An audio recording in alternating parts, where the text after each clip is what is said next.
It is my great honor and pleasure to be at this conference today that is being organized by the Police Force Headquarters. I am particularly honored to be in your midst today. Myself and my famsec being the only senior officers in plain clothes. Okay, I can see my brother, the DIG intelligence there. Which other person? Very few of us. So I welcome you to this meeting, and I thank you most sincerely for giving me the opportunity to join you at this very important meeting. I am particularly happy that the IG is calling this meeting as this very critical moment when we need the top echelon of the police in this country to continue to work together to see to how best we can surmount the problems that have been bedeviling the police in this country. You are aware of all the challenges, and it is only when we sit under one roof that we can discuss and deliberate on the way forward. You are coming from the various states of the Federation where most of these NSAS problems took place. So you have the knowledge, you have gone through the experiences, and you stand a better chance of, a better opportunity of advising us on the way forward.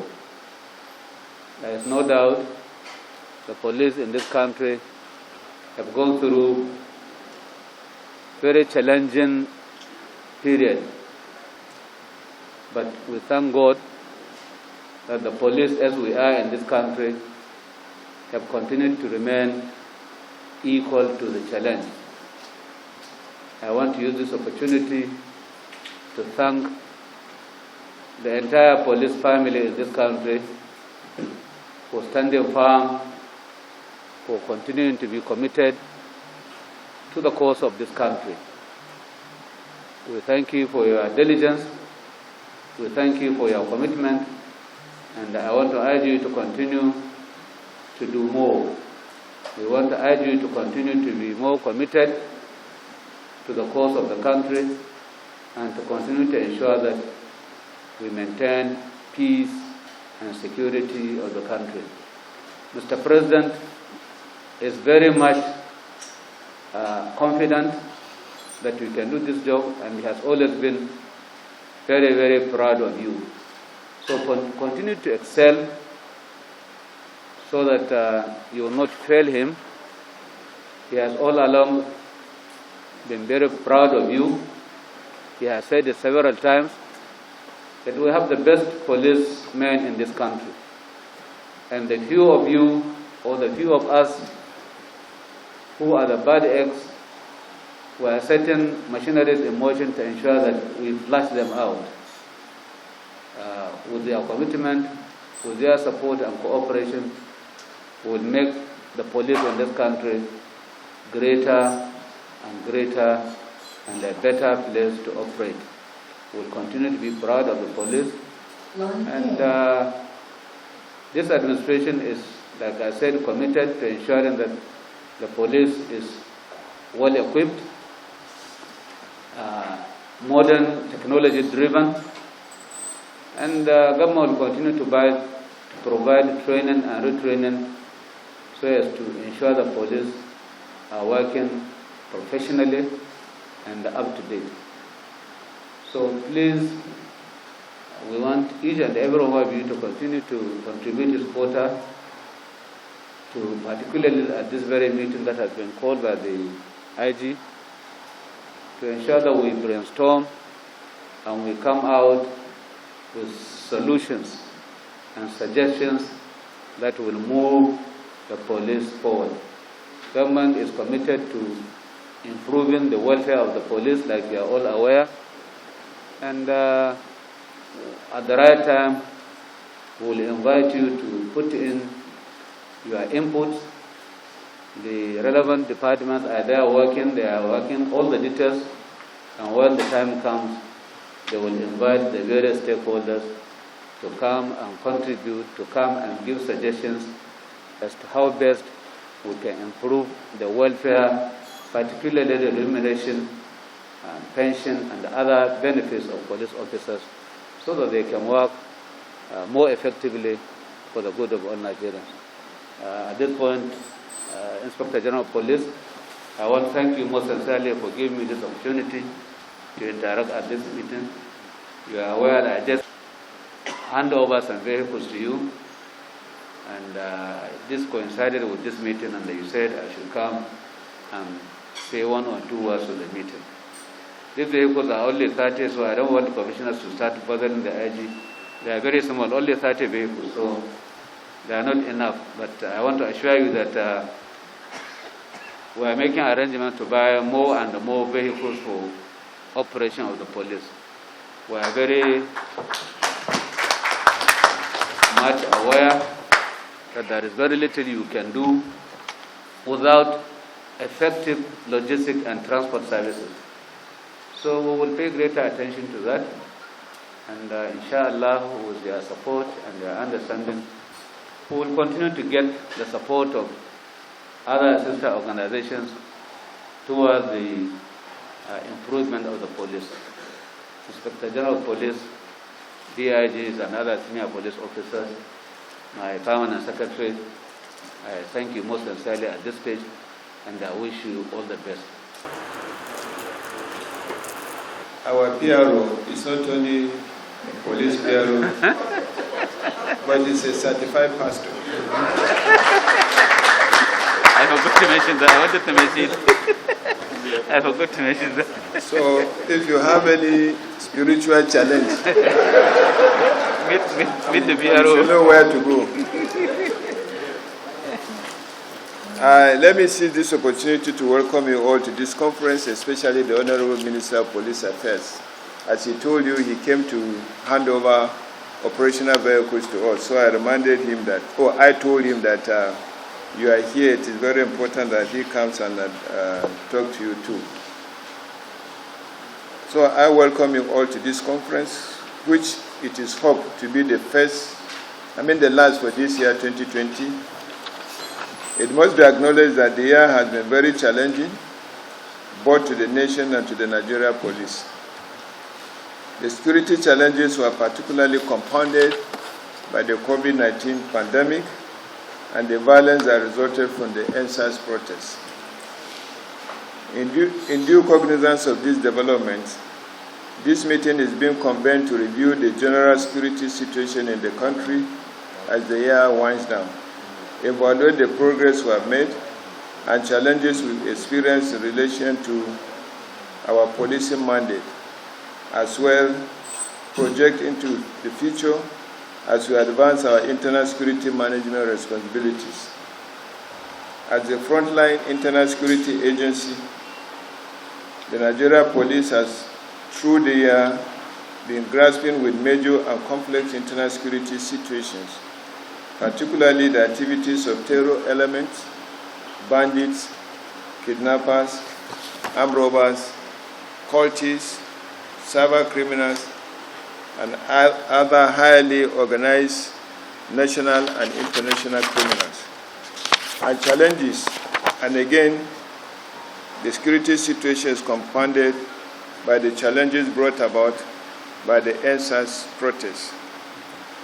I'm elated to know that with the leadership we have been providing at the field level and other formations, we have made giant strides in our drive to guarantee a stable security order in the country. Talking about the NSAS, as the minister made reference to, you are the people that experience it in the field, and you are in a better position to brainstorm on how to prevent such protests in the future. From Ogeli Delta State, where the fake news that instigated the widespread protests originated, through to the other parts of the country, the narrative of massive violence, looting, maiming, and destruction of public and private properties, and targeted attacks on police and other security personnel in the most barbaric manner had been the same all over the country as a result of the NSAS protests. Criminals that have been threatening our commonly held values for peace and who, in furtherance of our mandate, were brought to justice or are subject to the ongoing police actions. So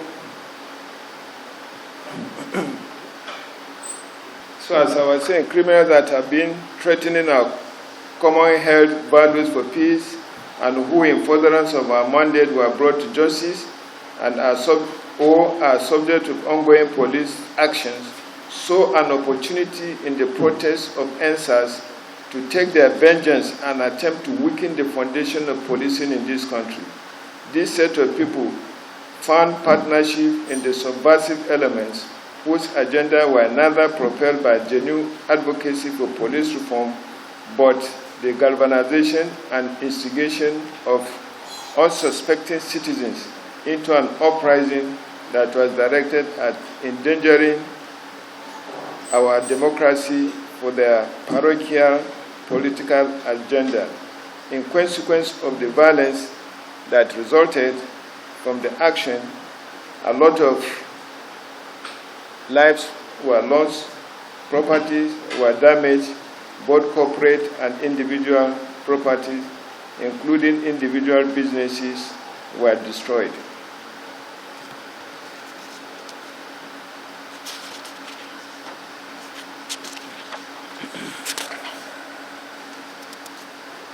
So there have been challenges as a result of not only criminal activities as usual, but because of the NSAS protests. So those major challenges which are inhibiting our optimal police delivery will have to discuss and deal with them. While at the force management level, we are working closely with the federal government towards addressing these challenges. I wish to charge you all to continue to provide strategic leadership that will keep all of us focused on the attainment of our policing goals on a sustainable basis. We should note that the ever-increasing complexity of crime, as well as the evolving activities of subversive elements, will continue to test our professional competency. I'm confident in your ability to work with other security agencies in ensuring that the country remains safe. Let me also use this opportunity to condole the families of the 38 police officers that lost their lives during the NSAS protests and others that may have been died or been injured in the course of serving the nation as police officers. I assure you that the Nigerian police will continue to support you, and the first act in this regard is the approval of special promotion of all officers affected by the NSAS protests. With Christmas fast approaching, there is an imminent need for you to review your security architecture across your various commands and formations and ensure that the optimal deployment of personnel. You should ensure utmost deployment of personnel to cover all identified vulnerable areas towards ensuring a peaceful reality. You are also to prepare and submit your operational orders for Christmas to my office not later than Tuesday, 1st December 2020. I wish to reassure the citizens of Nigeria of our renewed commitment to serve them and ensure their security and safety. In doing so, we continually solicit the understanding, support, and encouragement of all citizens and other segments of the society in the country. I also wish to appreciate Mr. President for continually inspiring us and striving to meet our welfare and operational needs. The Honorable Minister, as you can see him here today, in every aspect of our activities, is always there to encourage us. Thank you, Mr. Minister. I thank you all for your selfless service and sacrifice. And as we go into the deliberation, it is my prayer that Almighty Allah subhanahu wa ta'ala will continue to protect you and your families.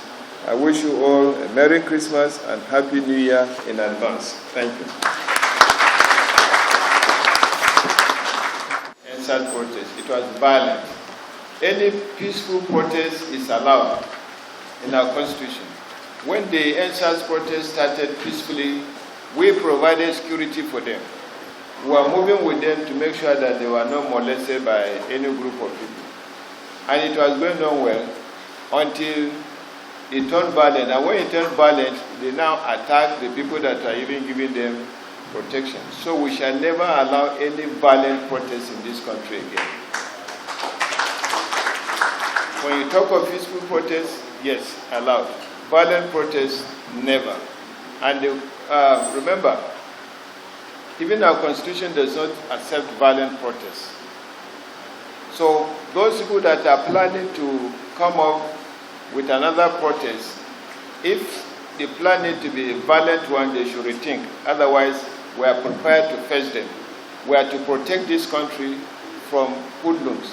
We are to protect this country from violence. And we want every Nigerian to work with us to prevent what had happened as ultimate of end of SARS in terms of destruction of public properties, loss of lives, businesses of individuals were crippled, corporate institutions were destroyed. Well-meaning Nigerians should join hands with us so as to prevent recurrence of such. Then the second question is on what? Number of prisoners. You don't know. Number of prisoners. A lot of prisoners. We made a lot of arrests of those people that escaped from prison. Some were even arrested in Kano, Kaduna. When they escaped, they went back into their business of robbery, some of them. And the cultists, when they escaped, they went into the business of cultism again, especially in Edo. We've been able to arrest a significant number of them, and we are still after those that are outside. And we call on Nigerians, any information you have about an escapee from any of the correctional centers, please inform us and inform other security agencies so that we can get them back to prison. Still, police are fighting robbery. So whether you call the officers fighting robbery or anti-kidnapping or cultism, whether you call them SARS or not SARS, police is still performing the function. Not that because they were disbanded and that function is not being performed. The formation of SWAT is to reinforce our operational strategy. And first batch of